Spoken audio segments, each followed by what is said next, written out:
শুভ সকাল বন্ধুরা। আজ হচ্ছে শুক্রবার আর সেই রবিবার থেকে বৃষ্টি আরম্ভ হয়েছে। আজ কিন্তু একদম ঝলমলে আকাশ। এই দেখো রোদ দিয়েছে, কিন্তু কথা হচ্ছে তোমাদের অর্পিতে বৃষ্টিটাও নিতে ভালোই পারে, কিন্তু রোদটা নিতেই পারে না, রোদটা খুব লাগে। তো দেখো এখন গাছ থেকে এই যে দেখো লঙ্কা তুলে নিয়েছি। অনেকগুলো লঙ্কা ধরেছিল, জানি না কি হলো, তোলা হয়নি। ভাবলাম যে একটু ঝাল হোক, মোটা মোটা হোক, তবেই তুলবো। তো যাই হোক তুলে নিয়েছি। চলো আজকে কী রান্না করব, কেমনভাবে কাজ সারবো, সবটাই তোমাদের সাথে শেয়ার করব। আর আজকে পুজোও রয়েছে, আর ঘুঘু পাখি ডাকছে, কত ভালো লাগছে, একটা অন্যরকম মানে সেই পুজো ভাইবস। চলো ঘরে কাজগুলো সেরে নিই। থাক, এগুলো ধুয়ে ডাট ছাড়িয়ে এগুলো কাঁচা খাওয়া হবে। গাছের জিনিস তো রান্নায় দেবো না, মুড়িতে ভাতে কাঁচা খাওয়া হবে। জামা কাপড় তোমার ভিজাবো, আর বুবলার বাবা হয়ে গেছে, উঠোনটা ধুয়ে দিয়েছে আজকে, সে কারণে উঠোন ধোয়ার একটা কাজ আমার কম আছে। তো জামা কাপড়গুলো চটপট করে ভিজিয়ে নিই, খানিক্ষণ ভিজবে, ততক্ষণে ঘর ঝাড় দেওয়া, ঘর মোছা এগুলো করবো, নিয়ে একবারে কেচে নেবো রোদ হওয়ার আগে। কারণ এই বর্ষার পরে না, মানে এক সপ্তাহ রোদ দেয়নি, তো আজকে রোদটা তো আমি নিতেই পারবো না, গায়ে পিট পিট পিট পিট করবে। আর টাইম ফুল ফুটে গেছে, কারণ 9:15 বাজে এখন। এই দেখো এগুলো সব ফুটে গেছে, 9টার আগেই ফুটে যাচ্ছে, কত সুন্দর লাগছে দেখতে।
এক সপ্তাহ ধরে বৃষ্টি হয়েছে, কে বলবে জানো বন্ধুরা, এত পরিমাণে গরম লাগছে, মাটি থেকে একটা যেন গ্যাস বেরোচ্ছে।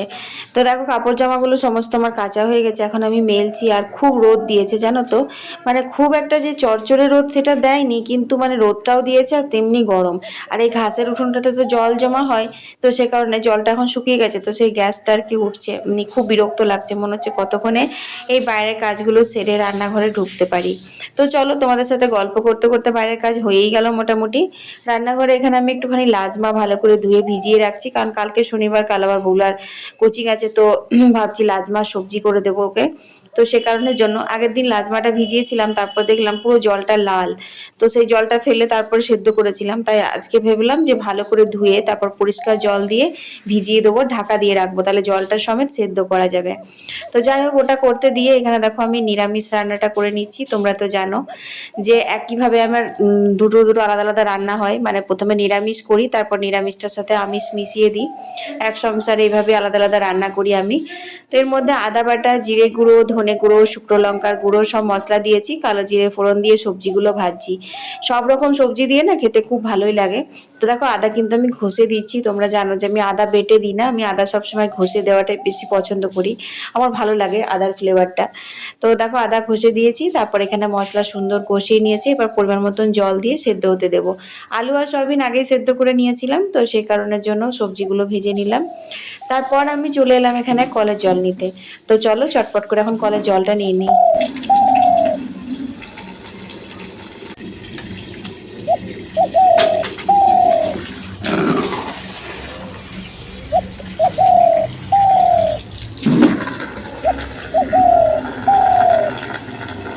একদিকে রান্না বান্না করছি আর একদিকে ঘরের কাজগুলো সারছি। আসলে কি বলতো, এই সমস্ত বাসি কাজ সেরে যদি আমি রান্না করতে যাই তাহলে মনে হবে স্নান করে রান্না করব, আর বাসি কাজ সেরে স্নান করে যদি রান্নাঘরে ঢুকি তাহলে রান্না হতে অনেক দেরি হয়ে যাবে। কারণ তোমরা তো জানো যে আমাকে 12:30টার মধ্যেই রান্নাটা কমপ্লিট করতে হয়। একটার সময় বুবলার বাবা খেতে আসে, আমাকেও বুবলাকে স্কুল থেকে আনতে যেতে হয়।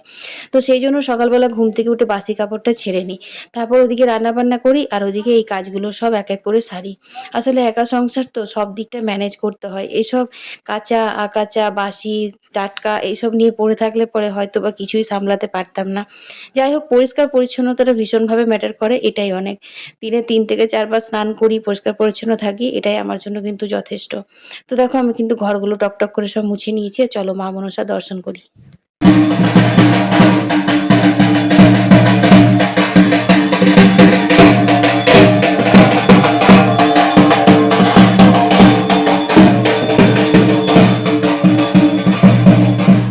তো মা মনসার বাড়ি কালকে একটা বিসর্জন হয়েছিল, 2-3টে পুজো হয়, আজকে আর একটা হলো।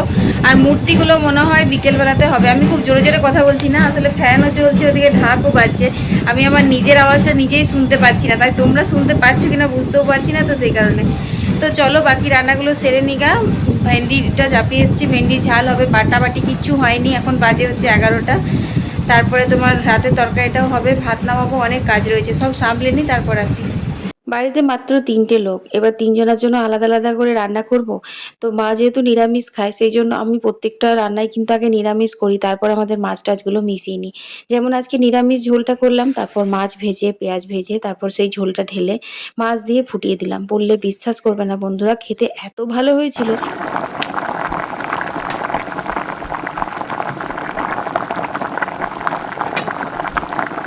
যদিও আমি আজকে শুক্রবার খাইনি, কিন্তু আমি বুবলাকে জিজ্ঞেস করেছিলাম, বুবলা বলছে মাম্মি সেই লাগছিল। তো এখানে দেখো বরবটি আলু মূলো বেগুন দিয়ে তরকারি করে রেখেছি রাত্রের জন্য, আর ঢ্যাঁড়সের ঝাল দেওয়া করেছি, মায়ের জন্য নিরামিষ ঝোল তুলে রেখেছি, আর আমাদের ওই মাছের ঝোল বুবলার আর বুবলার বাবার জন্য, আর একটু চিংড়ি মাছ ছিল সেদিনকার, সেটা। তারপর কিন্তু স্নান করে আমি এখন পুজো দিয়ে নিয়েছি, এখন বাজে 2টো। তো মা তো খেতে দেয় দুপুরবেলা, সেই জন্য ওই টেনশনটা আমার থাকে না। আর এখন দেখো এখানে আমার মা সন্তোষীকে আজকে যেন একটু অন্যই রকম লাগছে। আমার কিন্তু 16 শুক্রবার কমপ্লিট হয়ে গেল আজকে। আগের বার শুক্রবারে আমি মা সন্তোষীর উদযাপন দেবো, সেদিনকে অবশ্যই কিন্তু তোমাদের সঙ্গে আমি ভিডিও শেয়ার করবো যে আমি কিভাবে মা সন্তোষীর উদযাপন দিই। তো মনটা যেন আজ থেকেই খারাপ খারাপ লাগছে, মা সন্তোষী মনে হচ্ছে যেন কি একটা মানে কম হয়ে গেল আমার সংসারে, সেরকম লাগছে। তো যাই হোক, খাওয়া দাওয়ার পরে সমস্ত কিছু আমি পুজো টুজো করে গুটাপাটা করে দিয়েছিলাম রান্নাঘর, তারপর আমি নিজে প্রসাদটা খেয়ে তারপর একটুখানি শুয়েছিলাম। শোয়ার পর এখন বিকেল হয়ে গেছে, জামা কাপড় তুলে নিলাম, আর আজকে মনে হয় একটা ঠাকুর বিসর্জন হবে, চলো তোমাদেরকে দেখাই।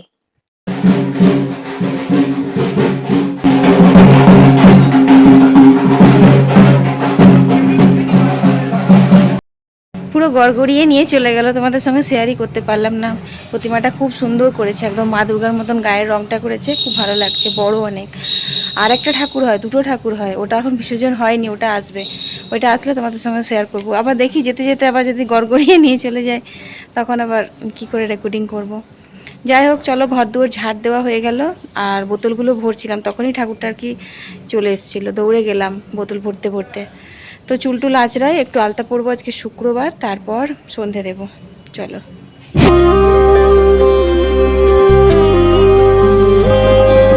কলা পাতা মোড়া ছায়ার উত্তর, উঠোনের কোণে ছড়ানো সুদূর। কলা পাতা মোড়া ছায়ার উত্তর, উঠোনের কোণে ছড়ানো সুদূর। এই মেঘ আসে সরে যায়, উঠোনের কোণে একা বসে ঠাই, কি দেখি পুণ্য জানে পুকুর, পুতুল মেয়েটি সামনে মুকুর। কি জানে আধার, কি জানে আলো, দুটি পুতুলের সংসার কালো। কালো ছায়া আসে দেয়া চমকায়, পুণ্যি পুকুর একলা শুকায়। পুকুর, পুণ্যি পুকুর।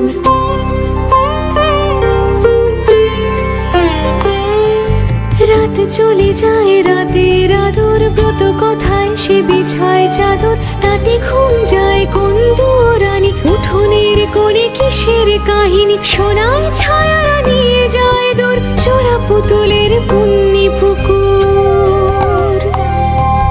পুণ্যি পুকুর, পুণ্যি পুকুর। একদিন যদি হাওয়া দেয় খুব, অন্য দিনটি জলে ডুব ডুব। একদিন যদি হাওয়া দেয় খুব, অন্য দিনটি জলে ডুব ডুব।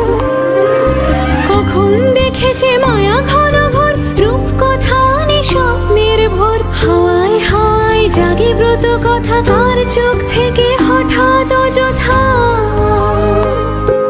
খুঁজে ফেরে প্রেম মনে মুক্তর, ঘরে থেকে দূরে অচেনা বাসর।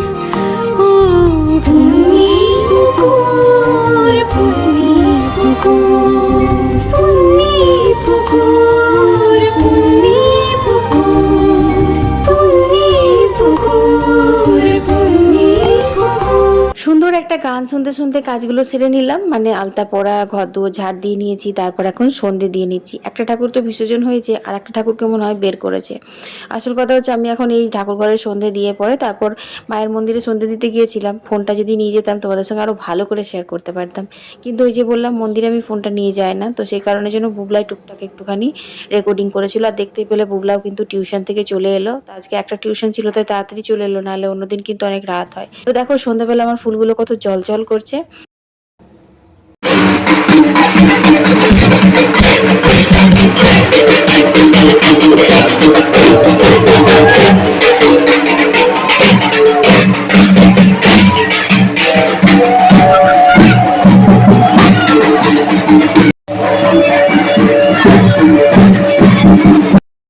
তো সন্ধে দিয়ে ঢুকে গেছি। দেখো এখানে আমি কালকে বুবলাকে লাজমা সবজি করবো বলে লাজমাটা সেদ্ধ করে রাখছি, তাড়াতাড়ি হবে। আর এ দেখো বেগুন কেটেছি, এখানে কালো জিরে, তারপরে তোমার নুন, তারপরে হলুদ, একটু খাবার সোডা দিয়ে বেসনটা ফেটিয়েছি। আজকে গরম গরম বেগুনি ভাজা হবে।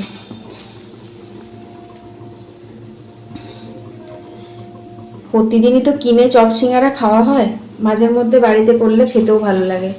তবে আজকে যা গরম রেখেছে না, তাতে করে ভাজাভুজি না করলেও হতো, কিন্তু আমিই করলাম। কারণ আমি আজকে তো মুড়ি খাবো না, তো কি খাবো সেটাই ভাবছিলাম।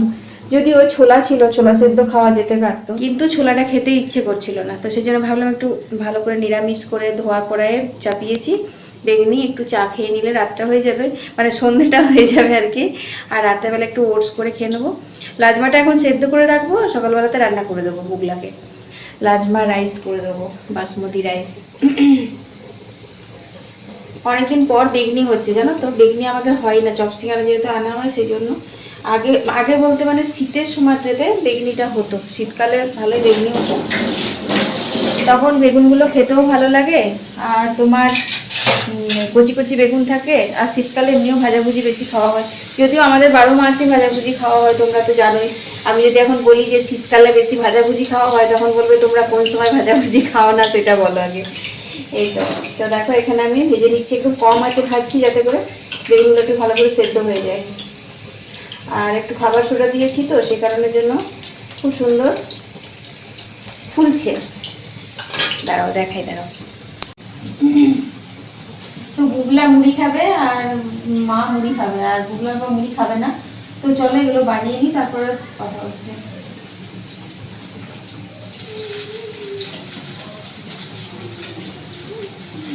তো বন্ধুরা সবাইকে দেওয়া হয়ে গেল, চলো আমি এবার এই বেগনিটা চাটা খাই। এখন বেজে গেল 1:45। আর তরকারিটা দিনের ছিল গরম করতে দিলাম, যদি নষ্ট হয়ে যায় ফ্রিজে ঢুকাইনি। আর এখনো মায়ের জন্য রুটি করব, আমার জন্য ওটস করব, অনেক কাজ বাকি।